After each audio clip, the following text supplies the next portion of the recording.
நம்ம பக்கத்து கேலக்சில இருக்க ஒரு ஸ்டார் எந்த ஒரு எக்ஸ்ப்ளோஷனுமே இல்லாம கொஞ்சம் கொஞ்சமா டிம் ஆகி இப்ப கம்ப்ளீட்டா காணாம போயிருச்சுன்னு சொன்னா நீங்க நம்புவீங்களா?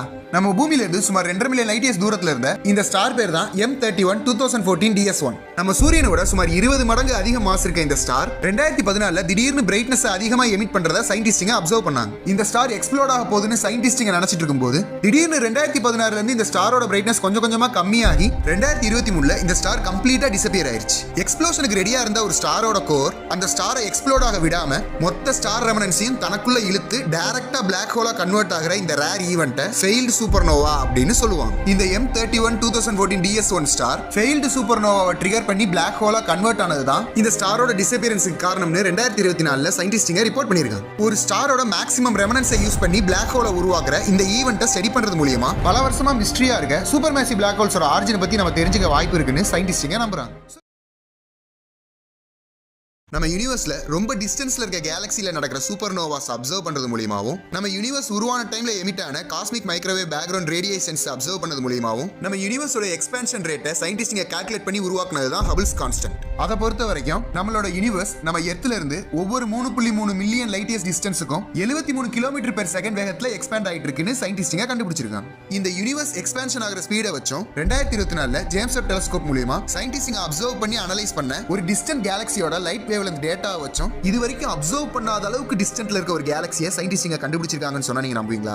நம்ம பூமியில இருந்து சுமார் 33.6 பில்லியன் லைட் இயர்ஸ் தூரத்துல JDS GS Z140 அப்படின்ற ஒரு கேலக்சியை சயின்டிஸ்டுங்க ஜேம்ஸ் வெப் டெலஸ்கோப் யூஸ் பண்ணி கண்டுபிடிச்சிருக்காங்க. இந்த கேலக்சில இருந்து எமிட் ஆன இன்ஃப்ராரெட் லைட்ஸோட வேவ்லெந்த் அப்சர்வ் பண்ண போது இந்த கேலக்சி நம்ம யூனிவர்ஸ் உருவாகி சுமார் 290 மில்லியன் இயர்ஸ்லயே உருவான கேலக்சி அப்படின்னு சயின்டிஸ்டுங்க கண்டுபிடிச்சிருக்காங்க. அதோட இந்த கேலக்சி தான் இது வரைக்கும் சயின்டிஸ்டுங்க அப்சர்வ் பண்ணதுலயே ரொம்ப டிஸ்டன்ஸ்ல இருக்க கேலக்சி.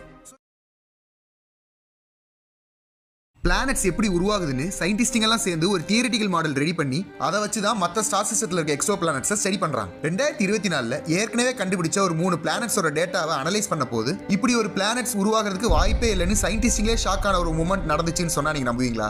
நம்ம பூமியில இருந்து சுமார் 2600 லைட் இயர்ஸ் தூரத்துல இருக்க இந்த ஸ்டார் சிஸ்டம் பேர் தான் கெப்லர் 51. இந்த ஸ்டார் சிஸ்டத்துல இருக்க மொத 3 பிளானட்ஸ் நம்ம ஜூபிட்டர் அளவுக்கு சைஸ்ல பெருசா இருந்தாலும் இந்த பிளானட்ஸ்ங்களோட மாஸ் நம்ம எர்த்தை விட ஒரு சில மடங்கே கூட இருக்கு. அதோட இந்த பிளானட்ஸ்குள்ள இருக்க கேஸ் பார்ட்டிகல்ஸ் எல்லாம் ரொம்ப லூசா பிளானட்குள்ள ஸ்ப்ரெட் ஆயிருக்குன்னு சயின்டிஸ்டுங்க ரிப்போர்ட் பண்ணிருக்காங்க. இந்த டைப் ஆஃப் பிளானட்ஸை சூப்பர் பஃப் பிளானட்ஸ் அப்படின்னு சயின்டிஸ்டுங்க கேட்டகரைஸ் பண்றாங்க. ஸ்பேஸ்ல இருக்க gas and dust particles gravitational ஃபோர்ஸால சுத்திட்டு இருக்கும்போதே எல்லா பக்கத்துல இருந்தும் ஃபோர்ஸா அழுத்தப்படுறனால தான் ஸ்பெரிக்கல் ஷேப்ல பிளானட்ஸ் உருவாகுது. அப்படி இருக்கும்போது கேஸஸ் எல்லாம் லூசா பேக் பண்ணப்பட்ட இந்த டைப் சூப்பர் பஃப் பிளானட்ஸ் எப்படி உருவாச்சுன்னு சயின்டிஸ்டுங்களால இன்னைக்கு வரைக்கும் எக்ஸ்பிளைன் பண்ண முடியல. இந்த டைப் பிளானட்ஸை ஸ்டடி பண்றது மூலமா பிளானட்ஸோட ஃபார்மேஷன் அண்ட் எவல்யூஷனை பத்தி இன்னும் நிறைய புது டேட்டாஸ் நமக்கு கிடைக்க வாய்ப்பு இருக்குன்னு சயின்டிஸ்டுங்க நம்புறாங்க. மோஸ்ட் ஆஃப் த சயின்டிஸ்டுங்களால சப்போர்ட் பண்ணப்படுற பிக் பேங் தியரியை பொறுத்த வரைக்கும் ஒரு பர்டிகுலர் பாயிண்ட்ல இருந்து நம்ம யூனிவர்ஸ்ல இருக்க மேட்டர்ஸ் எல்லாம் எக்ஸ்ப்ளோர்ட் ஆகி இப்ப எல்லா டைரக்ஷன்லயும் ஈவனா எக்ஸ்பேண்ட் ஆயிட்டு இருக்கு. அப்ப எந்த பர்டிகுலர் பாயிண்ட்ல அந்த எக்ஸ்ப்ளோஷன் நடந்துச்சோ அதுதான் நம்ம யூனிவர்ஸோட சென்டரா இருக்கும் அப்படின்னு நிறைய பேர் நினைச்சிட்டு இருப்பீங்க. ஆனா சயின்டிஸ்டுங்க அப் டு டேட் வரைக்கும் கண்டுபிடிச்ச டேட்டாஸ் வச்சு பார்க்கும்போது நம்ம யூனிவர்ஸோட சென்டர்னு ஒரு லொகேஷனே கிடையாதுன்னு சொன்னா நீங்க நம்புவீங்களா? நம்ம யூனிவர்ஸ் உருவாகிறதுக்கு காரணமா இருந்த பிக் பேங் ஸ்பேஸ்ல நடந்த ஏதோ ஒரு எக்ஸ்ப்ளோஷன் கிடையாது. பிக் பேங் எக்ஸ்ப்ளோஷனுக்கு அப்புறம் தான் ஸ்பேஸே உருவாச்சு. அதுக்கு முன்னாடி வரைக்கும் ஒண்ணுமே இல்லாத நத்திங்னஸ் ஸ்டேட் தான் எக்ஸிஸ்ட் ஆச்சுன்னு சயின்டிஸ்டுங்க சொல்றாங்க. நம்ம யூனிவர்ஸ் எக்ஸ்பான்ஷன் அப்படின்றது கேலக்சிஸ் ஒன்னு டிஸ்டன்ட்டா மூவ் ஆகிறது கிடையாது. நம்ம யூனிவர்ஸோட ஸ்பேஸே எக்ஸ்பேண்ட் ஆகுது. பலூன்ல ஏர் ஃபில் பண்ணி அதை எக்ஸ்பேண்ட் பண்ணும்போது பலூன் மேல இருக்க இமேஜஸ்க்கு நடுவுல இருக்க டிஸ்டன்ஸும் எக்ஸ்பேண்ட் ஆகும். இப்படி தான் கேலக்சிஸ்க்கு நடுவுல இருக்க டிஸ்டன்ஸ் நம்ம யூனிவர்ஸோட எக்ஸ்பான்ஷனால இன்க்ரீஸ் ஆகுது. சோ எக்ஸ்பான்ஷன் ஸ்பேஸ்ல எல்லா பாயிண்ட்ல இருந்து ஈவனா நடக்கறனால யூனிவர்ஸ்க்கு இண்டிவிஜுவலா ஒரு சென்டர் பாயிண்ட் ஒன்னு கிடையாதுன்னு சயின்டிஸ்டுங்க சொல்றாங்க.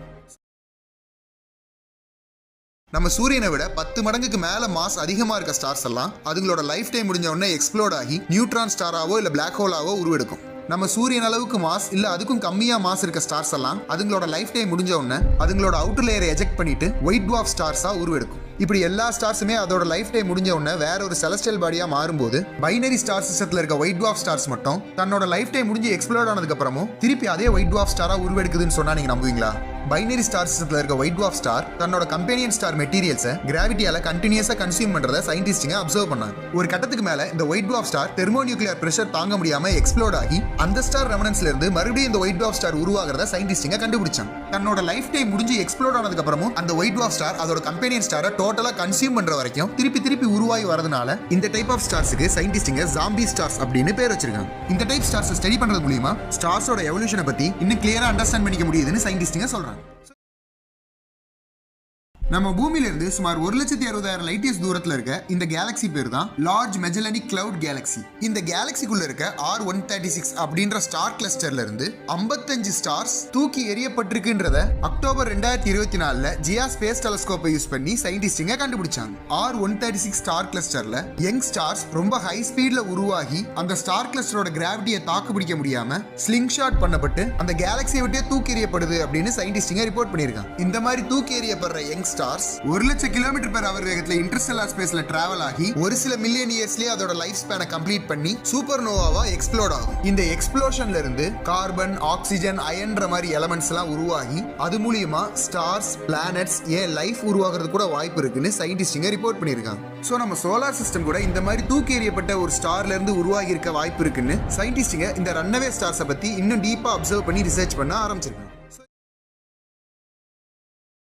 ஒரு ஸ்டார் உருவானதுக்கு அப்புறம் அந்த ஸ்டாரை சுத்தி மிச்சம் இருக்க கேஸ் அண்ட் டஸ்ட் பார்ட்டிகல்ஸ் கிராவிட்டியால எல்லா டைரக்ஷன்ல இருந்து அழுத்தப்பட்டு கண்டினியூஸா ரொட்டேட் ஆகி பிளானட்ஸ் உருவாகுது. அப்படி உருவானதுக்கு அப்புறமும் அந்த ரொட்டேஷன் கண்டினியூ ஆகிறனால தான் எல்லா பிளானட்ஸும் ரொட்டேட்டிங் மோஷன்லயே இருக்குன்னு சயின்டிஸ்டுங்க சொல்றாங்க.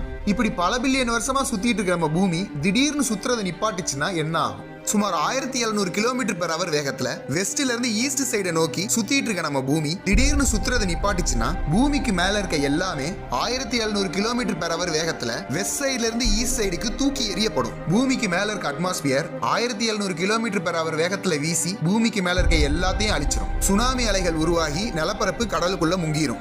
இது எல்லாமே பூமி சுத்துறதை நிப்பாட்டினா அடுத்த ஒரு நிமிஷத்துக்குள்ளேயே நடந்து முடிஞ்சிடும். 2020 பூமியோட சுழற்சி வேகம் திடீர்னு கூடி இருக்கு. 2022 அது உடனே கம்மியும் ஆயிருக்கு. இதை சயின்டிஸ்டுங்க மெஷர் பண்ணி ரிப்போர்ட் பண்ணியிருக்காங்க. ஸோ நேச்சரை நம்மளால ப்ரெடிக்ட் பண்ண முடியாது. அதனால இருக்கிற டைமை ஹாப்பியா ஸ்பெண்ட் பண்ணுவோம். நம்ம நைட்டு வானத்துல வெறுங்கண்ணாலே பார்க்க முடியற இந்த ஆண்ட்ரோமெடா கேலக்சி நம்ம பூமியில இருந்து சுமார் 2.5 மில்லியன் லைட் இயர்ஸ் தூரத்துல இருக்கு. இந்த கேலக்சி சுமார் 110 km/s வேகத்துல நம்ம மில்கிவே கேலக்சி மேல மோதுறதுக்கு வந்துட்டு இருக்கு. இந்த ரெண்டு கேலக்சிஸும் இன்னும் 5 பில்லியன் வருஷத்துல ஒன்னோட ஒன்னு மோத போகுதுன்னு சயின்டிஸ்டுங்க ரிப்போர்ட் பண்ணியிருந்தாங்க. ஆனா இந்த ரெண்டு கேலக்சிஸும் மோத ஆரம்பிச்சிருச்சுன்றதுக்கான எவிடன்ஸை 2022 சயின்டிஸ்டுங்க ஆக்சிடென்ட்லாம் கண்டுபிடிச்சாங்கன்னு சொன்னா நீங்க நம்புவீங்களா? எல்லா கேலக்சிஸையும் சுத்தி rock stars, asteroids, gas and dust particles எல்லாம் சேர்ந்து ஒரு லேயர் மாதிரி ஃபார்ம் பண்ணி கவர் பண்ணிருக்கும். கேலக்சிஸோட கிராவிடேஷனல் அட்ராக்ஷன் இந்த லேயருக்கு வெளியே இருக்காது. சயின்டிஸ்டுங்க இந்த கேலக்சியை சுத்தி இருக்க லேயரை ஹேலோ அப்படின்னு சொல்லுவாங்க. 2022 ஆண்ட்ரோமெடா கேலக்சி ஹேலோவை சயின்டிஸ்டுங்க அப்சர்வ் பண்ண போது அந்த கேலக்சியோட ஹேலோ நம்ம மில்கிவே கேலக்சி ஹேலோவோட மெர்ஜா இருந்ததை சயின்டிஸ்டுங்க கண்டுபிடிச்சாங்க. இதை பத்தி இன்னும் டீப்பா ரிசர்ச் பண்ண போது ஆண்ட்ரோமெடா கேலக்சில இருந்து 3000க்கும் மேற்பட்ட ஸ்டார்ஸ் இந்த மெர்ஜர் மூலமா மில்கிவே கேலக்சிக்குள்ள நுழைஞ்சிருக்குன்றத சயின்டிஸ்டுங்க கண்டுபிடிச்சாங்க. இந்த டேட்டாஸ் எல்லாம் வச்சுதான் இந்த ரெண்டு கேலக்சியோட கொலிஷன் ஆரம்பிச்சிருச்சுன்னு சயின்டிஸ்டுங்க ரிப்போர்ட் பண்ணியிருக்காங்க. சோ இந்த மாதிரி இன்னும் நிறைய தெரியாத விஷயங்களை தெரிஞ்சுக்க என் சேனல்ல சப்ஸ்கிரைப் பண்ணுங்க. தேங்க்யூ ஃபார் வாட்சிங்.